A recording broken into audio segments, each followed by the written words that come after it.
လက်တော်တစ်ခုကျမတို့ဖော်ဆောင်နိုင်တယ်ဆိုတော့အရွေ့တော့ရွေ့လာတာပေါ့လေနော်တိုင်းရင်းသားဒီဖြစ်တဲ့အတွက်အားနည်းတယ်လို့တော့မဆိုပါဘူးကျမတို့လက်တော်ကိုယ်စားလှယ်ဒီကျမတို့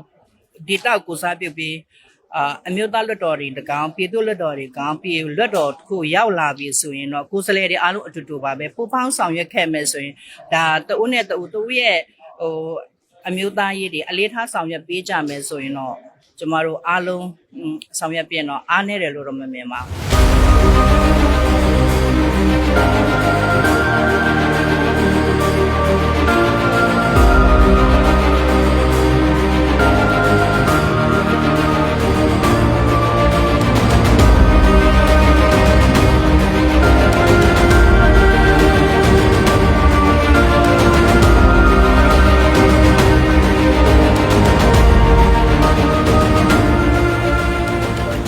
ဖြစ်ပါတယ်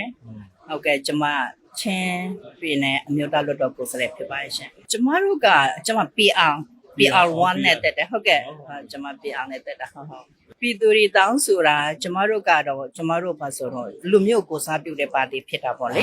ဆိုတော့ကျမတို့ဒါဇူမင်းလူမျိုးတွေရဲ့လူအပ်တာလူလားတာရှိပါတယ်ပြီးတော့ပြည်သူတွေတောင်းဆိုမှုရှိပါတယ်အဲ့ဒါတွေကိုကျမတို့ကအသက်နိုင်ဆုံးဝိုင်းပြီးဆောင်ရွက်ပေးဖို့ပါပဲဟုတ်တိုင်းရင်းသားဒီဖြစ်တဲ့အတွက်အားနည်းတယ်လို့တော့မဆိုပါဘူးကျမတို့လွတ်တော်ကိုယ်စားလှယ်ဒီကျမတို့ဒေတာကိုစားပြုပြီး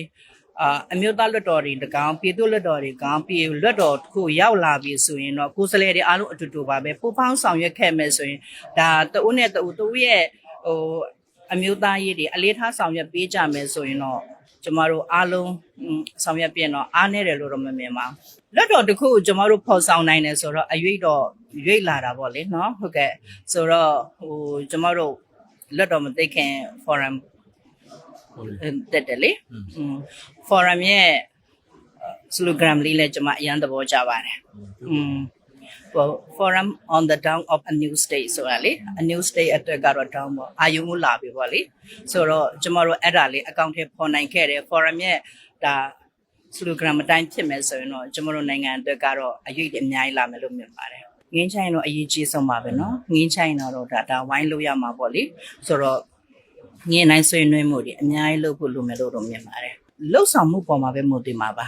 ဘယ်လိုလှုပ်ဆောင်ကြအဖွင့်ကိုဘယ်လိုဖွင့်ကြမလဲဆိုအဲ့ဒါပဲကျွန်တော်တို့လိုတယ်လေနော်